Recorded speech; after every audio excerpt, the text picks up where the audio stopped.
If you're a startup founder that wants to expand internationally, but you're worried about budget, you're not alone. We hear this all the time, and it's one of the biggest milestones for any SaaS or AI startup. But it can feel daunting entering new territory. Here's the real move. Going global doesn't mean that you need to open up a new office in Paris and then go ahead and hire 15 to 20 new reps to fill those seats. What it means is using digital, strategic, and psychological leverage to outmaneuver competitors 10 times your size and budget. I'm Morgan, and over the last decade, I have helped scale startups from 3-person teams all the way to household international brands with marketing systems responsible for upwards of $1.3 billion in revenue. Today, I'm breaking down the framework that we use at Dippity Digital to help AI founders expand beyond the US borders without incinerating their burn rate. If this video gives you even one idea that you can steal, please go ahead and smash that like and subscribe button like it owes you equity, and let's go ahead and build a global growth machine together. Before we start, I want to note that global matters now more than ever, but there's a right and a wrong way to do it, and the wrong implementation can leave your organization dead in the water overseas before you even get off the ground. Look, AI isn't just a local game. The tech might be trained on American data, but the global state is where the real growth is. Everyone is paying attention. It's not localized to the United States. Yet, most US startups get expansion wrong, and there are a couple of common threads that tie them all together. Most of them think that global means expensive PR blitzes, offices in 5 time zones, and teams that have accents. I went ahead and worked with a corporate mergers and acquisitions company a few years ago. They maintained the majority of their development team in Finland, if I'm not mistaken, but they had an American sales team. Never in this process did they have any type of interconnectivity or cross-functional collaboration between these teams. What this led to was a major cultural divide where the sales team was never able to communicate with the Finnish development team about what was actually on the roadmap. Not only was there a language divide or a broken English divide, not that that is anybody on the Finnish team's fault, but we didn't even take the time to say, hey, can these teams communicate with each other clearly? The answer was no. So that led to a lot of disruption in what the sales team had been pitching to their prospects, expecting that certain roadmap functions were going to be launched or had been launched already that were still months away. Also, whenever we needed to get in touch with anybody on the Finnish team, by the time that noon rolled around in the Boston area where our sales team was located, the Finnish team was already leaving because that country has an incredibly healthy work-life management culture. So nobody was staying past 4 o'clock in Europe when they had to go pick up their kids from school. That always came first, and I don't blame them. Smart expansion is about targeted entry, minimum viable footprint, and maximum service area for growth. So startups that go global actually outperform their peers by 30% market share and growth, according to a Bain & Company 2024 report. But the wrong expansion kills 1 in 4 SaaS companies within 3 years of them trying. So it's a sink or swim mentality. Either you do it right and you outperform everybody, or you do it wrong and you pretty much just die. So let's walk through our 5-point framework to make sure that you can get it right and you're not nuking your own startup before it gets its legs under them. The first point in this framework is to pick the right country, not just the right continent. You can forget the expand to EMEA checkbox in your pitch deck. That's not a go-to-market strategy. That's just a broad stroke of we want to be here generally, but haven't validated why. You need to know exactly what market you're entering, what that's going to provide to you, and who's waiting there for you.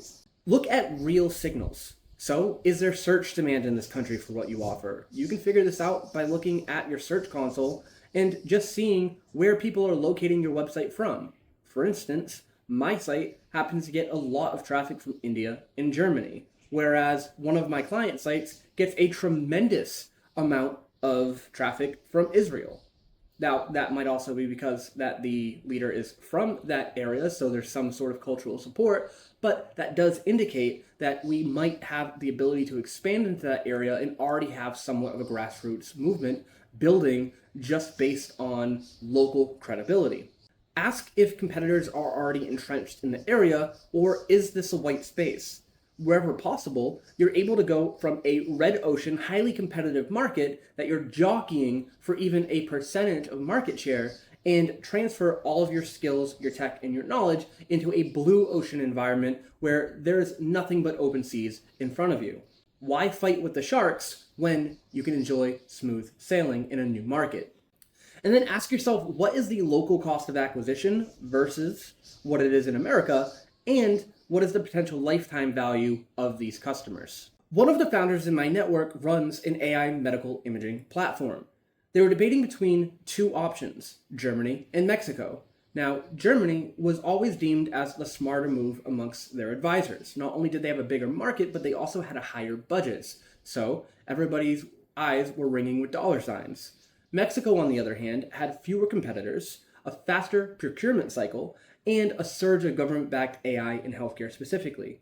They were really mulling over this decision for a couple of months and, again, dragging any amount of progress in either of these arenas. Eventually, we got through to them and said, hey, why don't you go for both and test them on a smaller scale and see which one is actually the right decision by getting data from both regions? 90 days later, they had 3 pilots and a signed letter of intent from the Mexico endeavor, while Germany was still working on the paperwork for them to get started. The decision was made for them through data. And that's one thing that I want to touch base on here, is that oftentimes when you're faced with a choice, it's not really a choice at all. Most things aren't ever one or the other. A lot of times, you can just do both. Maybe you'll be doing them on a smaller scale than you would have done if you went all in on one option or the other, but you'll be able to get the data back to see which one you actually should have gone all in to begin with, make less mistakes, make and waste less time. The framework here is simple, so start with 3 data points in particular. One would be localized search volume, your GDP to CAC ratio, and competitor presence are the 3 primary things. If you can check all 3 of those boxes and they're in green, then you have a relatively safe bet to expand into that region. Use Google Trends, Ahrefs, and Crunchbase to validate all of this data, and try not to pick where the money is, as in where the industry is flocking to. Try and pick where your money is, where you can make safe bets, get new clients, and then scale aggressively from there. Just because it's good for the market doesn't mean that it's good for your market. And that's where differentiating your product and offering really comes into play here. So the second point in our framework here is about building a local network and not a local office. You don't need more boots in the ground. I'm actually a huge advocate for having less headcount in startup companies. The next billion-dollar companies in the world are likely going to have less than 15 employees. You don't need to expand into having 200 employees by your Series B. That's just a flex for your country club buddies that doesn't really mean anything in 2025. It just means that you don't know how to spend your money and allocate the resources like hiring agencies or freelancers or doing contract work or using any of the myriad AI tools that can augment your existing leaders and enable them to do the work of a full team. What matters most in this SaaS/AI landscape is the strategic direction of your executive team, their know-how and their vision. The more employees you start bogging them down with, the slower your organization is going to move, and the less likely you're going to be able to react to market shifts. Worse, the more employees that you bog yourself down with, the more likely it is that you're going to have to lay them off, and nobody wants to have to deal with that. A lot of founders will say, hey, we're trying to build a family here. We're all a nice close-knit culture. They'll scale from a 30-employee company up to an 80-employee company in a year or two, and then all of a sudden, when there's a slight shift in the market, 40 of those employees are gone, and many of them are on the founding team. Be real with yourself. You are building a company. You are not building a family. There is no room to make false promises that you're going to be providing a long-term career to your marketing managers, your sales reps, your customer success reps, knowing that they are going to end up being expendable in most cases. Think about it like this. You want to build strategic relationships with advisors from that region. People that already have their face recognized and have trust within that localized area. Find local channel partners, university partnerships especially. Being able to get university professors either on your payroll, on your blog, on a webinar for you, doing a fireside chat, goes a long way to build trust. People trust academics.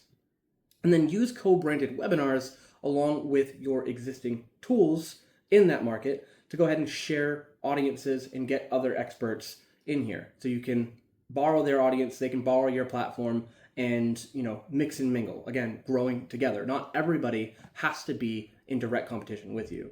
An example here is an AI productivity tool that we worked with, where we co-hosted a local webinar in India with a well-known Notion creator, so effectively an influencer relationship. With no sales team and no office, we held one webinar, which generated around 2,000 new leads and 300 new trial activations off of one webinar, which took 45 minutes. The cost here was less than $500 for production and to have an on-site translator to make sure that everybody was speaking the same language. To take a page from our tactical playbook, you want to use tools like Collabland or LinkedIn to identify partners in your vertical and region, offer cross promos, white label bundles, and affiliate network commissions.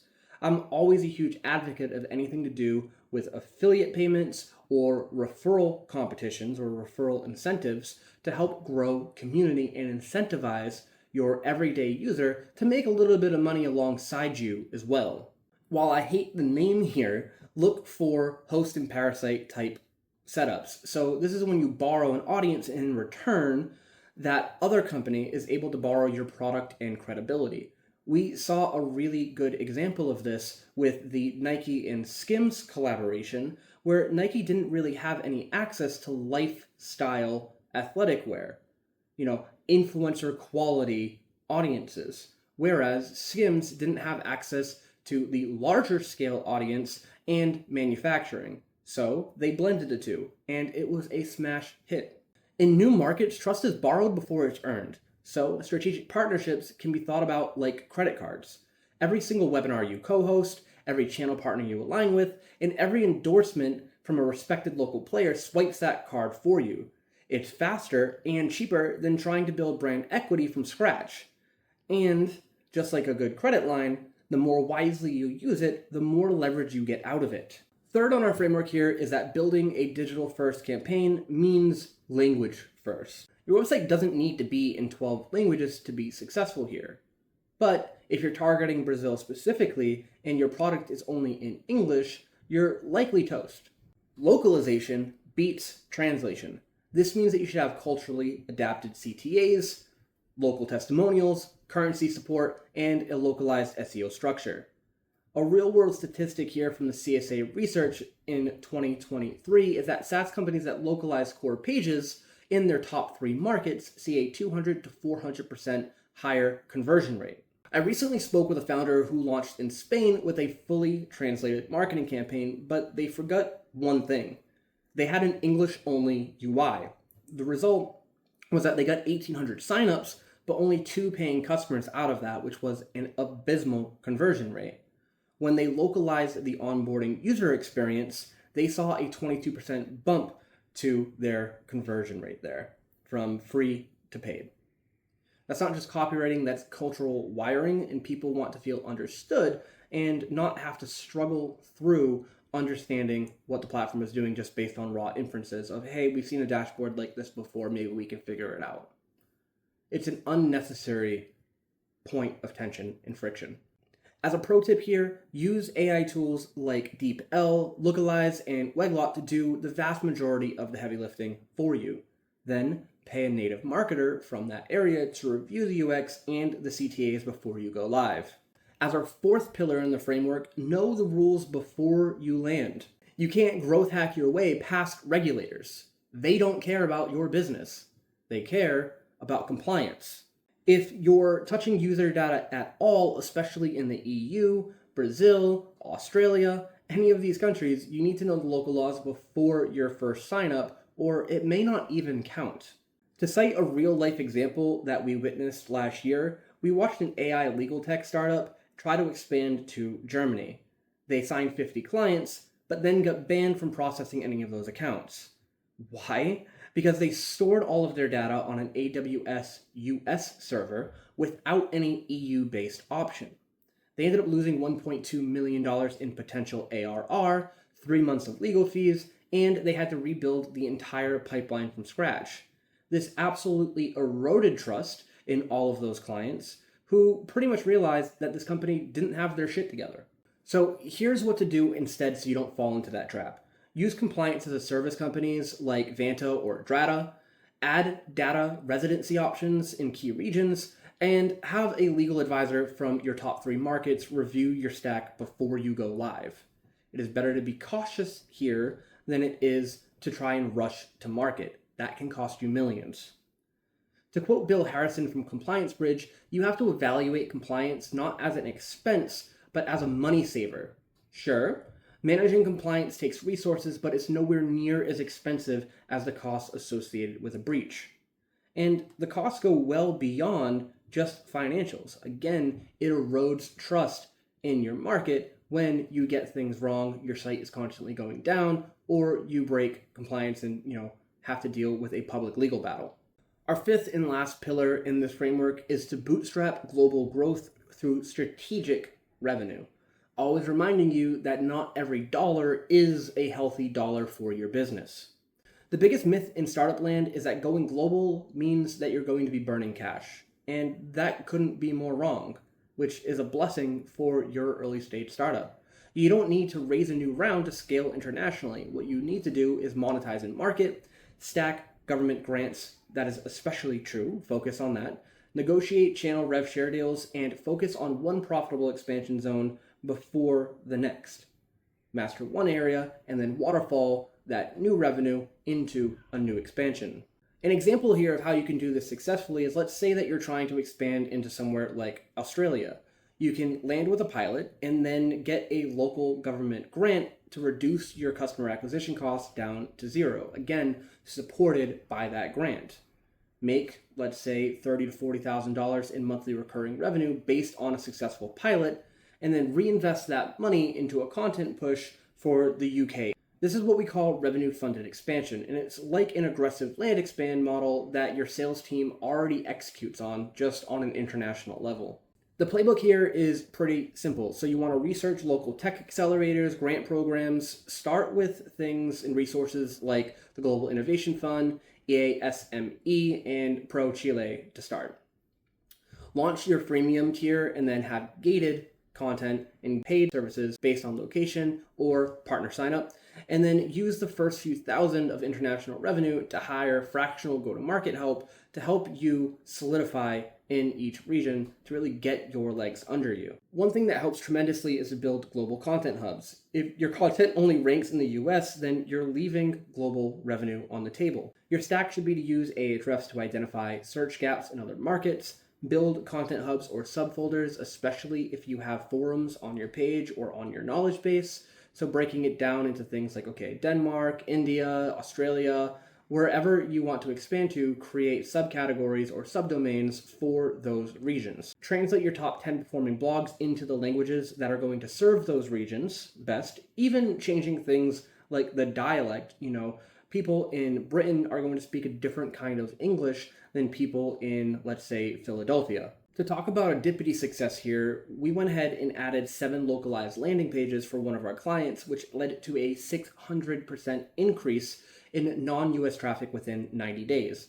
That traffic tended to convert around 2.5 times better than our US traffic because there was less competition, and in most cases, there were more urgent use cases from those international buyers. To wrap this up in a fairly concise way, that's how you can scale globally without setting fire to your Series A.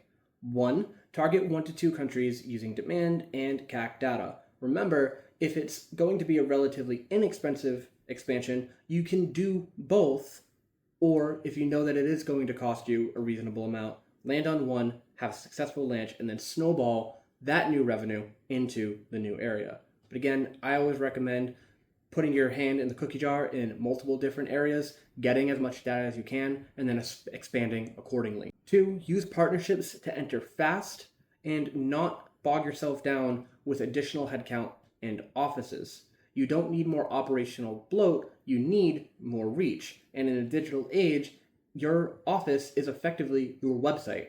Focus on that and you'll be just fine. Number 3 is localize everything that users touch, not just your homepage. So that means updating your dashboards, your nurture emails, your support tickets to make sure that if you're trying to expand into something like France, then that documentation is in French. 4, prioritize compliance early and stay unblocked. It is the easiest way for you to hemorrhage hundreds of thousands or millions of dollars in lost revenue by not being able to actually pursue new contracts that you may have earned in that region, and also be just trying to make up for the fuck ups of not dotting your I's and crossing your T's to begin with. And then number 5, reinvest international revenue into new ventures. Treat this like new fun money that you can then use to expand into other areas. The point is that your startup doesn't need physical global presence. What they need is global leverage. And the majority of this can be done online. If this was helpful for you at all and you would like more content like this, do me a huge favor as a new account and like and subscribe, and I will continue posting these daily updates. Leave a comment if there's any questions that you have, and I will do my absolute best to go ahead and respond and give you the best advice that I can, and make any suggestions on what you want to hear me talk about next. As always, I am going to put a video up in the top corner. So boom, there, up there. You want to click that, I think. And then you want to, boom, click on my pretty little face and subscribe. I'm just going to do this whole thing again. Cool. Do that. I'll see you in the next one.